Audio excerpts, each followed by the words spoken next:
Welcome to The Pursuit, a podcast produced by the Junior Board of the Chicago Midwest Chapter of the National Academy of Television Arts and Sciences, otherwise known as NATAS.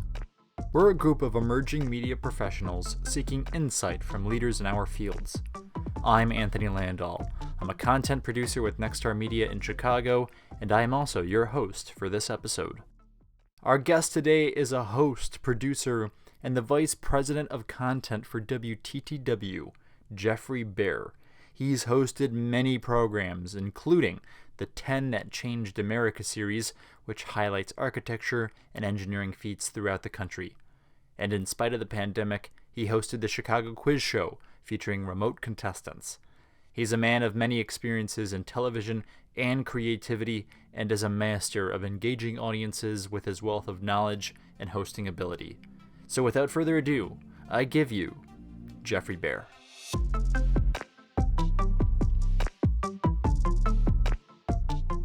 The first official question we always start off the podcast with is, when was the moment you knew you wanted to pursue the career you have now? So as a television host, producer, all the various roles you have. Wow. I think it was the moment I walked into drama club my sophomore year of high school. Wow. I had no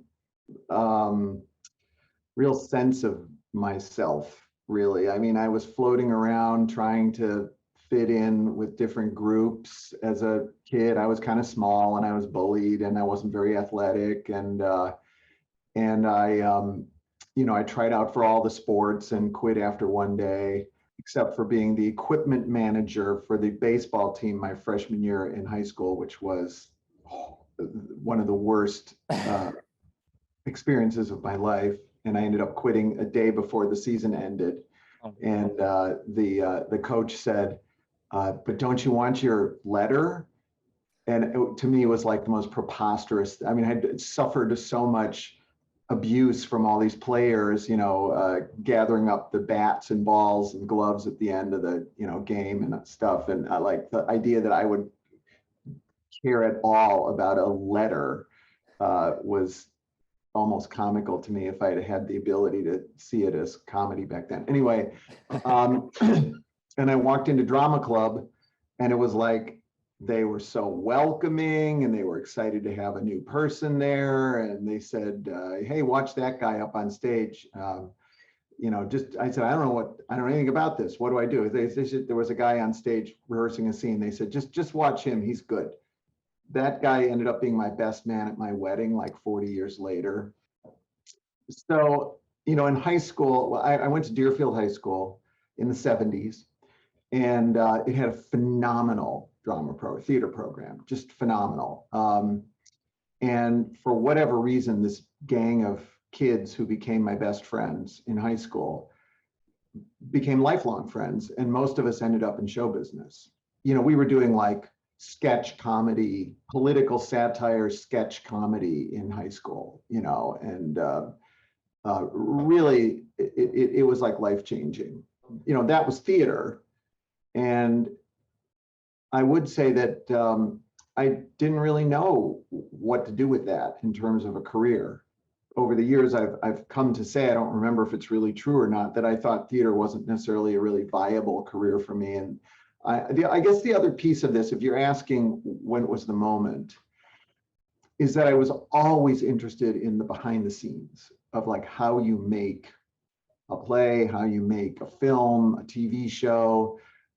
If you look at my notebooks from junior high, from when I was in like 6th grade, in the margins, like when I'm bored in class, I'm drawing RCA TK11 TV cameras, with turret lenses and the NBC snake on the side of the logo. Right. And any time I could actually peek into a studio and like see how they made TV, I just couldn't get enough of it. Yeah, I didn't like seek a career in being on camera. It's actually not anything I ever really aspired to. I love performing in high school in theater, and I was always doing theater in college, and even after college, I loved performing. But what I was really interested in was what goes on in studios and how, like I just loved looking at how it all got made.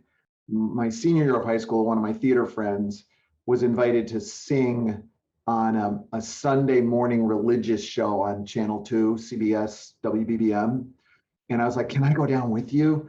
And I went down and just got to be in the studio and watch all the cameras. And then they allowed me to go up in the control room. And I just couldn't get enough of like watching what went on in the control room. And I remember the TD, the technical director, switcher, although I wouldn't have known that term at the time. Like, I don't know where I am next. And he like picks up his phone and he calls like whoever's in charge of scheduling, hey, I'm done here at 9:30. Where am I going next? And okay, I got to go down and do some, news cut-ins in Studio D or something, and he hangs up the phone and I was like, wow, he doesn't even know where he's going next. They just schedule him and he goes to a different control room and he's so blasé about it. Isn't he excited? Spontaneous. Yeah, I was like, couldn't get enough of it. It definitely sounds like you had the mindset of like a director. You were drawing cameras out and kind of setting up the idea in your mind. Was that, when did you ever have like an idea of what you did want to become? Did that ever come clear in your head at some point? Well, I would say that is the piece that was missing for me. I was just happy to do anything, Right. Just be there behind the scenes, whatever. I mean, if I had some advice for younger people, it would be to think about a path for yourself. Like where do you want to end up? What do you want to do? Not just, I want to do anything. I want to be in studios. I want to see how it's all done. You don't even have to stick with that path. And in fact, you likely won't. Mm-hmm. But if you have a little bit of a sense of a path for yourself, I thought it would just all sort of become apparent, but it never did. So I've just kind of let the ebbs and flows of career randomness kind of take me along through all these various jobs I've had and chapters I've had in my career, including ending up on television, which just was not part of the plan. Walk me through. How did you find yourself getting on television? Because it sounded like you said, you weren't really focused on that. So how did that come into the picture? Yeah, I guess if you would, as you said, if you had to say like, what was I kind of most drawn to, I think it probably was directing. Yeah, I mean, that even goes back to high school. I directed the big high school variety show at Deerfield. And so I guess I was sort of looking towards directing. And then I mean, I guess I can give you the path. It's a little bit of I'll try not to make it a really long, boring story, but in college, I majored in radio, TV, film instead of theater. I think because I thought it was more practical, but also I'm sure it was because I was just so jazzed about like all the TV technology. And I ended up at we had a little NPR radio station, and I ended up working there and at the little town radio station in the college town where I was going to school. And when I graduated, I kept on working at the radio station. And I just applied for every kind of job you could apply for. There used to be a trade magazine called Broadcasting Magazine. Later it was called Broadcasting and Cable. I don't even know if it exists anymore, but it had job want ads in the back for jobs every week. And every week I'd send out, I could have ended up being the afternoon news guy in Des Moines, Iowa, or a floor director in Butte, Montana. I mean, I just applied for every job. I didn't have, as I said before, I didn't have like a focus, like a direction.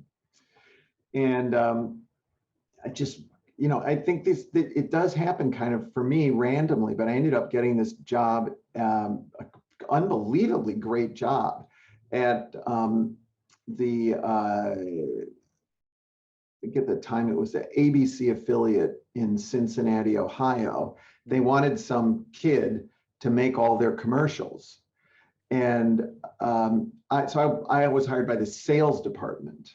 They gave me like a state-of-the-art mini cam, like as good of a camera as the news department had, a really good, back then it was 3/4 inch tape, tape deck. And I had my own truck and tripod and a light kit and everything, and my own editing bay. which back then was That's machine nice. to machine, Yeah. 3/4 inch machine to machine editing, which nowadays, anybody with a computer can edit, Exactly. but back then it was like this highly specialized thing that you couldn't do without like a big editing system. And my job was to make all the commercials. And they didn't, I mean, when they were going to hire me, I said, don't you want to see my reel? And they're like, I only have radio commercials. They're like, yeah, well, you can learn it. They were a bunch of salespeople. What did they know? Yeah. So I ended up, I would write the commercial, I would direct it, shoot it, light it, mic it, edit it. It sounds like a job today. Like that's what people would do today, but you were doing it, like you said, on tape deck, and you had In all the that 70s. equipment, and that's so different. It's such a different. With like one intern. That's crazy. Yeah, I guess nowadays with all the computer technology, people can sort of do it all with a DSLR and put it all in your backpack. But that's a lot of equipment to have access to. Yeah, and so I made like 300 local television commercials in a year in Cincinnati, working with the most insufferable, car dealers and rug merchants and Harry's Corner Carpets. His slogan was, I don't care about making money. I just love to sell carpet. And if you grew up in Cincinnati, you knew this guy, or Gene Lehman, Riverside Ford, and he'd like roll the cars through. He wrote his copy in chapstick on the windshield of the cars, and he would just roll the cars through, hawking cars while I rolled the camera until the account executive, who was my crew, just waved his hands, and then Gene would just turn to the camera and stop. That Gene Lehman, Riverside Ford. We'll see a block and a bridge from downtown Cincinnati. We'll see you real soon. But like I flew in helicopters. I some of these commercials, they let me like make like big productions out of these commercials, and I did everything. So it was like boot camp. Yeah. But I wanted to get into programming. I didn't want to be making commercials. So I started applying for jobs again, and I ended up getting an unbelievably great job. There was a series back then called PM Magazine. This was the late 70s, early 80s, and it was like the first magazine show. And also what was really original about it was all shot with mini cams out in the field. Like there was no studio, and it was these two bubbly hosts, and every town had their own PM magazine, and we all shared stories with each other all across the country. So it was a big collective. So as my little station in Saginaw, Michigan, where I got my job, we'd only do one story a week, and all the other stories all week long were coming from all the other stations, and all we recorded were the hosts, local hosts, doing the ins and outs. But we did like really creative, again, it was just kind of, I guess I'm pretty creative, and I had an amazing cameraman. He was amazing in Saginaw, Michigan. He went on to a big career in San Francisco. And we did a lot of creative stuff with our little show. And since it's being seen all over the country, we're all sharing material with each other. I started getting calls from bigger stations. I ended up landing a job in Philadelphia at one of the flagship stations of this collective, where we were doing every single week these were 7-minute long packages. And I always had one in pre-production, one that I was shooting, and one that I was editing every week. We worked like 7 days a week. I didn't care. I was having a ball. I was having the time of my life, and it was, again, it was like really intense. And a lot of that content was going all over the country. And so that felt kind of cool. So I was just producing. And then at some point I was like, hey, this TV thing is going really well, but what about theater? Am I really supposed to be doing this TV thing? And I quit and I came home to Chicago, and I did a master's in theater at Northwestern. So you turned it around. Yeah, I just wasn't sure that I could just see that this career train that I was on was like, it's a rocket ship, and if I didn't like step back and make sure this is what I wanted to be doing, I'd sucked up into it. Yeah, I mean, I'd wake up 30 years later, like, oh, maybe I should have done theater, So, and I even then when I majored in this when I got this master's in theater, again, it wasn't like to be in theater. I knew Northwestern had a really good theater department. There were some reasons why just coming home was more practical. Yeah. Should I have maybe gone to USC Film School instead? Maybe. Maybe. You know, if I had, you know, because I kind of thought I was going to be doing sitcoms, you know, or films or something. But I don't know. Ended up teaching. I finished that master's, and then I ended up teaching at the High School for the Arts in Chicago for 5 years as a theater teacher, and that was unsustainable. And then I got the job at WTTW 32 years ago, again as a behind-the-scenes producer, not having any aspiration to be on TV. Well, I mean, I thought it might have been cool to be on TV, but I didn't. Wasn't my focus. We were doing big arts programs for PBS, like 12 camera shoots down at the Lyric Opera and the Chicago Symphony, and you know, with a TV truck out in front. Again, like stuff that was to me like really cool, you know, to all this. And then I was doing producing documentaries and all that. So now I'm getting just now to answer your question. Yeah, well, no, there is kind of a lead up to it, because you were going down this one path, and then you decided to come back to Chicago and then reset to your new path, which is ultimately where you stay today.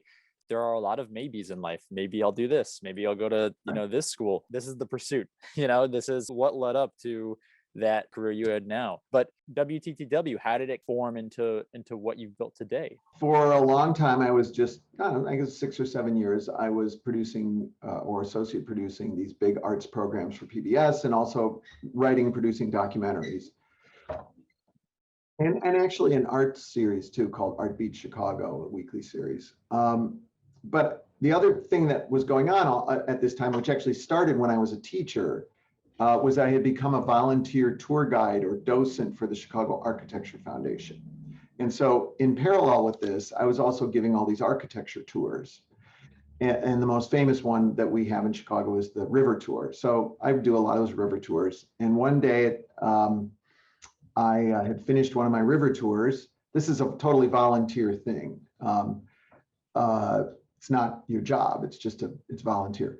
And people always come up at the end of the river tour and ask you questions. So this guy came up to me, and he's just big, tall guy, and he's just asking me a million questions about, you know, oh, I love this tour, so tell me this, tell me that. And I had to go, and he's like, well, which way are you walking? And he like followed me for blocks. And at some point he said, what do you do for a living? Are you an architect or something? And I said, no, I'm a TV producer. I work at the local PBS station, WTTW. And this was a complete 100% coincidence. He didn't know me, I didn't know him. He was the newly appointed chairman of the board of my own company, WTTW. It was like complete random. Yeah. So by the time I got to work the next day, he had already called the president of the company and the program director. And he said, let's make a TV show out of this. You have this guy who works for you, who does this tour, and it might be a good TV show. And he, you know, none of these executives really know how you make television. I think they thought, you know, how hard could it be? We'll just put a camera on the boat and record one of Geoffrey's tours. You know, yeah, that's what I wanted to ask about. What was the process of setting this up? Because it's a little different. Sure. I mean, you know, it's to their credit, WTTW, you know, went with it. You know, they, you know, somebody must have explained to them that it's a lot more complicated than just like putting one camera on the boat and recording Geoffrey's tour, you know. So it took us all summer to make the show. You know, we rented a boat, and I scripted it all out, and you know, we shoot little bits and pieces of the tour every day. But then of course, you got to also shoot the B-roll, and you want the perspective to be correct, of the screen direction and the boat floating the right direction while I'm pointing at something. And then of course there's archival materials and music, and you know, it took, I don't know how long, it took like 6 weeks to make the show. And it was very successful. We run, you know, one of our funding models in public media is the pledge drives. So the show ran in the pledge drive, and a lot of people called and made contributions.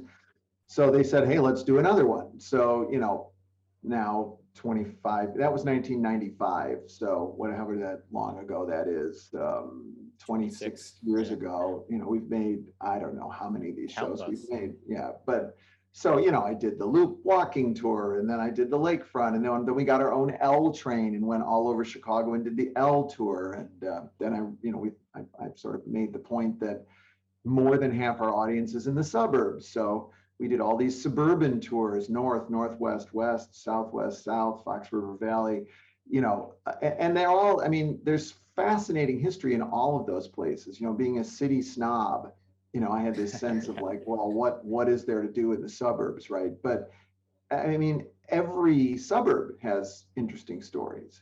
And we did all kinds of other things too, the foods of Chicago, biking the boulevards, it's just been a whole franchise. You're listening to The Pursuit, the weekly podcast produced by the Junior Board of the National Academy of Television Arts and Sciences, Chicago Midwest Chapter. I'm John Owens, the NATA Chicago Midwest Chapter President. And this spring, NATA Chicago Midwest is partnering with the Society of Professional Journalists for 2 workshops about a variety of free Google tools which can help you produce professional quality graphics and visual data. On Saturday, March 26th, we'll have a Google Earth Tools seminar. Learn how to build flyover videos, pull archival satellite imagery, and build time lapses through the Google Earth Studio Suite. And on Saturday, April 2nd, we'll teach you how to scrape data and create sophisticated graphics and animation by visualizing that data with Google Flourish. Both events are at 11 a.m. on March 26th and on April 2nd. Go to chicagomeonline.org/workshops for more information. And now, back to The Pursuit. My question for you is like, how do you pick which one to do? And then where do you start personally? Where do your ideas kind of start coming in? It's definitely evolved over the years. My first doorway into it was architecture. And this is a subject that, it's very popular with people from Chicago. But from the very beginning, our stories about buildings are really stories about people. Right. So there's a lot of story in these shows. So at first it wasn't really hard at all. It was like, oh, okay, the river. Well, then let's talk about the birth of the skyscraper and do the loop, and let's talk about the lakefront. That's something that unifies everyone. Everyone kind of thinks of the lakefront, regardless of where you live in the Chicago region. You know what the lake is all about, and you're drawn to it. And then, as I said, then just from a pure serving of our audience perspective, I realized that we ought to be telling the stories of the suburbs as well. And so another thing that in those earlier shows, I always thought of them as tours, and a tour has a route. Right. So the structuring process was kind of easy in one sense, because I'm just following a route. We start in at the Illinois border, and we're going to work our way south to I'm starting at the Wisconsin border, and we're going to work our way south along the North Shore to Evanston. Yeah. And maybe we'll cover the suburbs, one suburb away from the North Shore too. So we just kind of zigzagged our way down. For the western suburbs, train lines, and these are historic rail lines. Right. So we followed the it's not the BNSF. Oh, it was BNSF. It was BNSF one way, and it was UP West Line the other way. So the controlling organizing principle was a route. But then we did get past that. We were like, okay, now what are we going to do? We've done the suburbs, we've done the city. One of the things that happens is that the city is so dynamic that we ended up doing a number of these shows more than once. The river tour became outdated, so we did it again 10 years later, and we did it again 10 years after that. It's the gift. It's the gift that keeps on giving with this type of material. I really don't have a big team, actually. It's just a few of us. Partly there's a mercenary agenda, because these are fundraising shows, right? Right. So we want to pick something that's gonna really like touch people in their heart, like they're gonna feel a personal connection, and they're gonna want to pick up the phone and make a pledge when the show airs, right? So we did a show called Chicago on Vacation, where I've been wanting to do that for years. Just all these places iconic places that Chicagoans go on vacation, like Geneva, Galena, Starved Rock, places like that. People have these Door County, everyone's got a place that they went. Like, oh yeah, we always went to Door County, or we always went to Indiana Dunes. Yeah. Indiana Dunes. And so that was great fun to do. It was a very expensive show, like involved a whole summer of travel, and I wanted to have like a vintage station wagon to go around, right? Because it was like a road trip show. So part of our decision-making process is what's going to pledge, what's going to touch people and inspire them to to contribute and support the programming. But the other thing that I always am really concerned about is that these shouldn't just be gushy Valentines to whatever, right? People actually think people think that's what they want, but actually think it's boring. And what people really want is the real story. So, and what's going to be interesting to a broad audience. So for example, when we're doing like the Northwest suburbs, why would anyone tune into that who doesn't live in the Northwest suburbs? Because there are interesting stories, interesting to everybody. Every town had a first settler, and you don't care at all about no one cares who the first settler of Morton Grove was, unless you live in Morton Grove, right? So I'm not going to do who's the first settler of Morton Grove, but there might be actually, we didn't do Morton Grove, so I can't pull up a good fact right now, but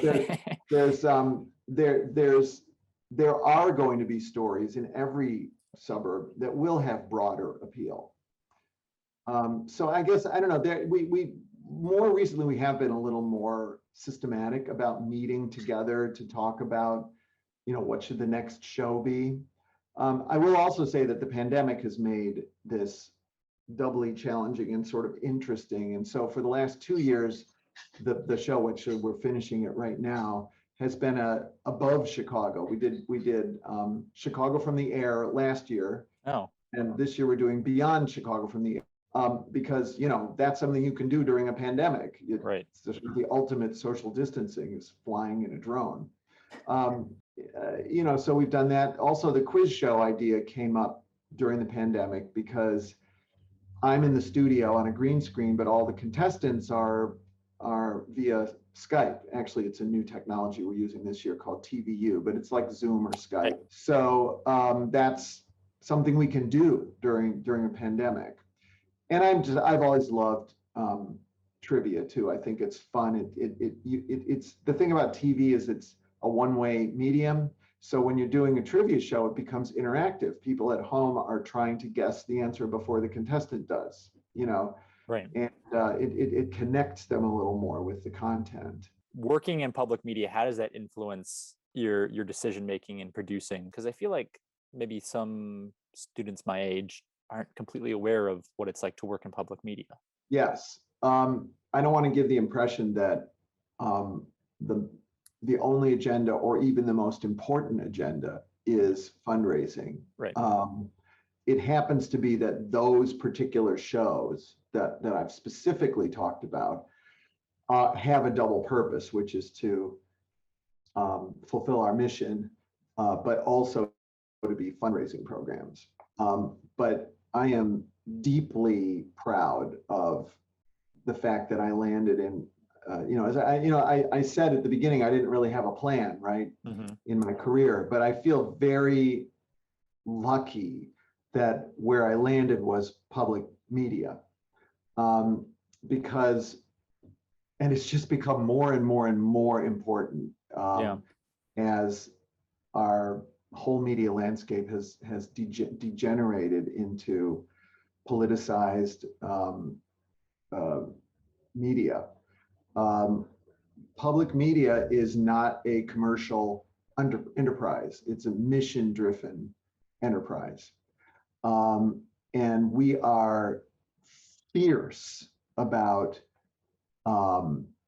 fact-checking and making sure that we're really balanced and fair, and that we're telling the real story to the truest extent that it can be determined. And I think, we know we're doing something right because conservatives scream at us that we're ultra liberal, and liberals scream at us that we're too conservative. That's the mark point. Yeah, we must be doing something right. But also you get the pledge dollars as well, so you know that your viewers are enjoying your material.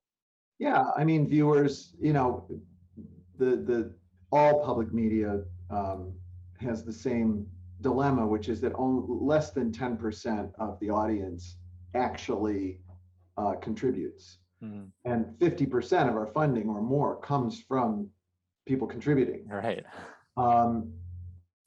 So it is a smaller portion of the audience that's motivated to contribute. And of course, some people can't contribute. And that's the other thing that we're really committed to, is remaining free and accessible and available to everyone.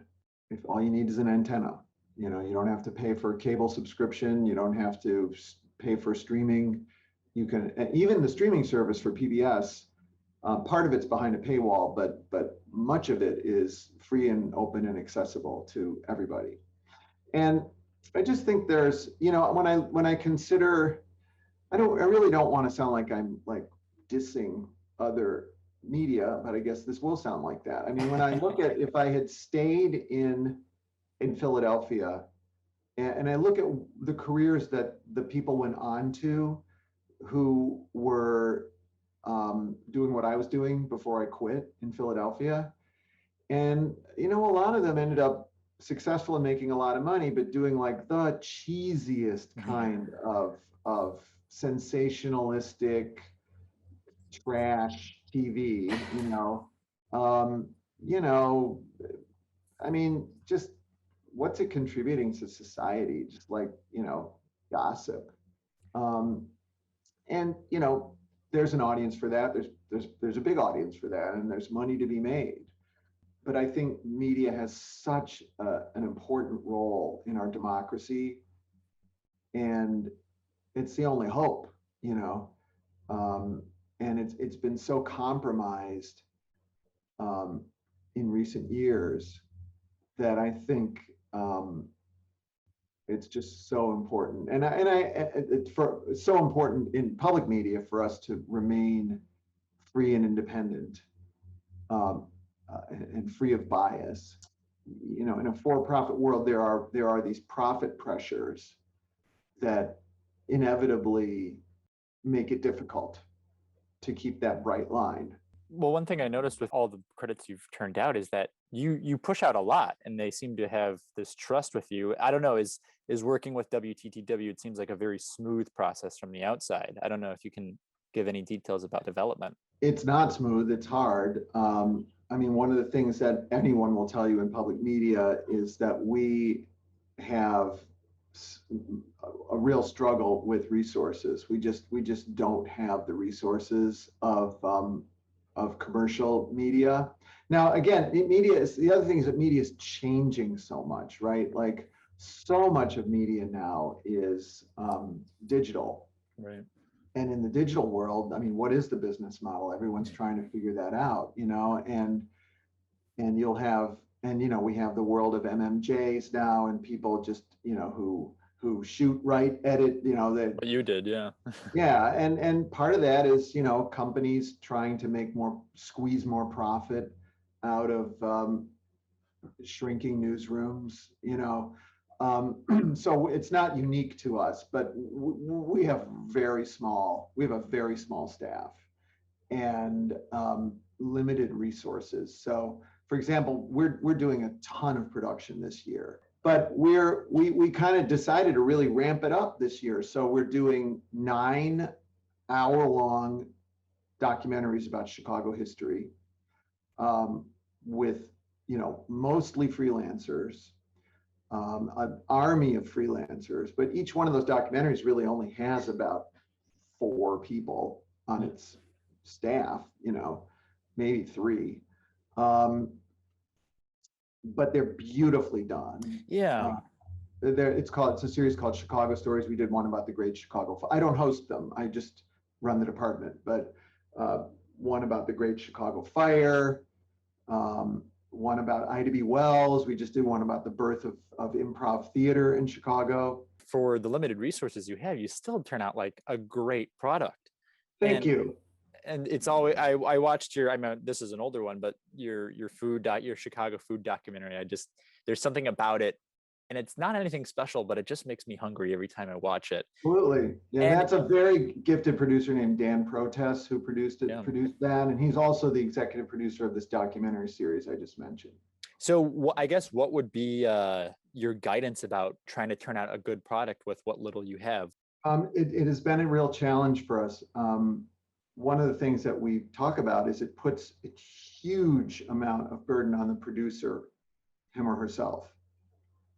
It always ends up coming back to the producer to just troubleshoot everything. So it can be a huge time commitment. You kind of give up your life when you're producing, if you have a really, really small staff and you just don't have a lot of people to delegate things to. But I think, this little team that I've worked with for many years at WTTW, I kind of have to remind everyone that we're a local TV station, because none of us think about our work as producers at a local TV station. Our models are kind of level of production values that you would tend to more see in like national PBS documentaries, HBO documentaries. That's just kind of the group that we are.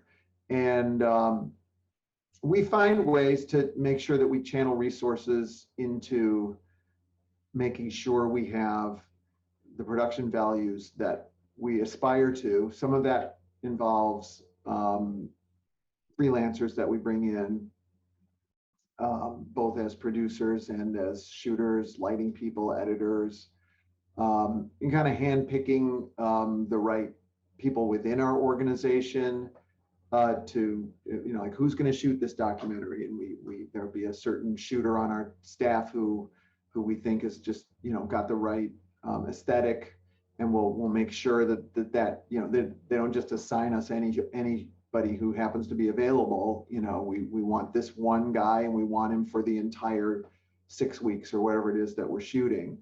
We don't shoot for 6 weeks, but the entire period of time that we're shooting. So we kind of know whose skill sets fit with the aesthetic that we're after. It's a very, we have a very dedicated group of people there. The quiz show this season, the producer of that, Eddie Griffin, he watches a lot of sports television, and he's a younger guy and loves bar trivia, and he's great at coming up with trivia questions. But he has this kind of vision this year for, in the past I've interviewed, there's been one contestant at a time, and then Eddie has to put it all together in post. And it's a comedy show as much as it is an educational show, right? I have also got a bunch of Second City training, so it's also, it's a comedy show, and Eddie had to make that all work in post production. So this year, and he's pretty good at it. And this year, though, he had this great idea that we're going to have 3 contestants at once, but this is requiring a tremendous, we are pushing the limits of our technological abilities right now at WTTW. With everybody on the crew has been just trying to figure out, Eddie, we're putting 3 monitors in the studio, 1 with each contestant. So that's 3 remote feeds on TVU, going through all the servers and everything else that it has to go through. They all have to look the same. So they're trying to make sure these monitors match. And we had to get color correctors for each monitor and spend a lot of time setting up the monitors, like things that people just don't think about, right? I have a green screen. It's all green screen background. So we've got our art department creating the green screen, but we're pouring, like we're pushing people's skill levels to the max, and some of those people, many of them love that. Like they rise to the challenge, it's an exciting challenge. Yeah.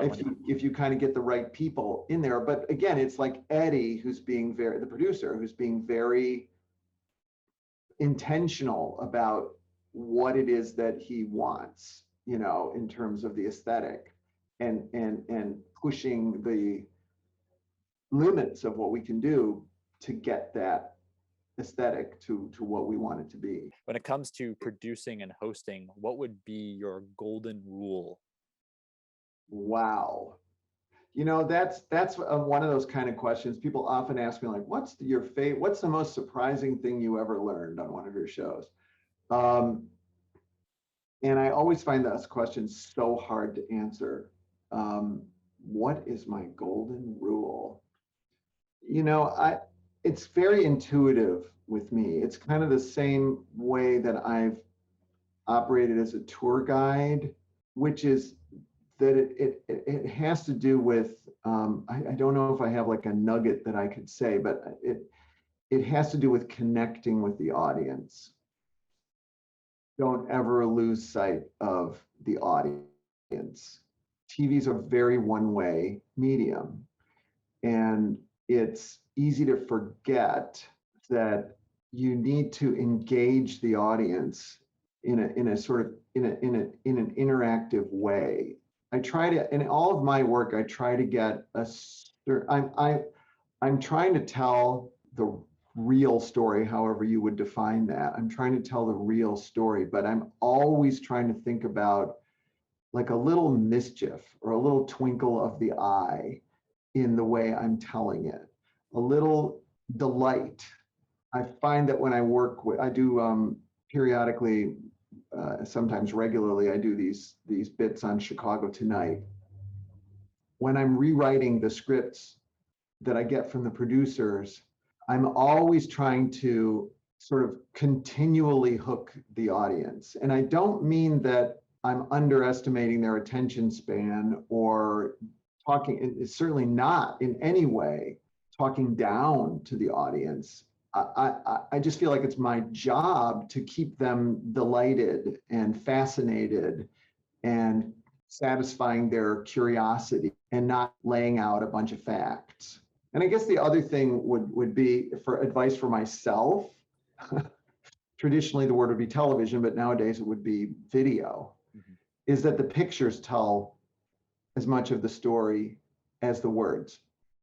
The joke that I often say with my producers is I write really great radio. Like I tend to forget that you can see a few words and show a picture and you're telling the story. The pictures are telling the story as much as the narration or the sound bites.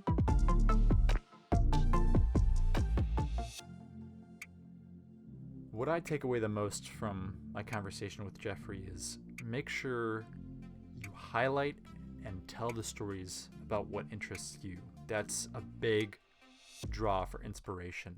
And also, if you're a storyteller, there are a lot of routes to go down in a career like that. So if you feel like you're in the wrong part of the business, find another thing you can do. Take a risk, as Geoffrey said. If you want to go back to school, go back to school. If you want to try a different part of the industry, try a different part of the industry. Don't be afraid. So thank you to Geoffrey Baer for coming on, and thank you to all the lovely people who hit that play button. If you like what you hear, hit that subscribe or like button, or leave a comment of who you want to hear on The Pursuit. Until next time, this has been The Pursuit, a Natus Junior Board podcast.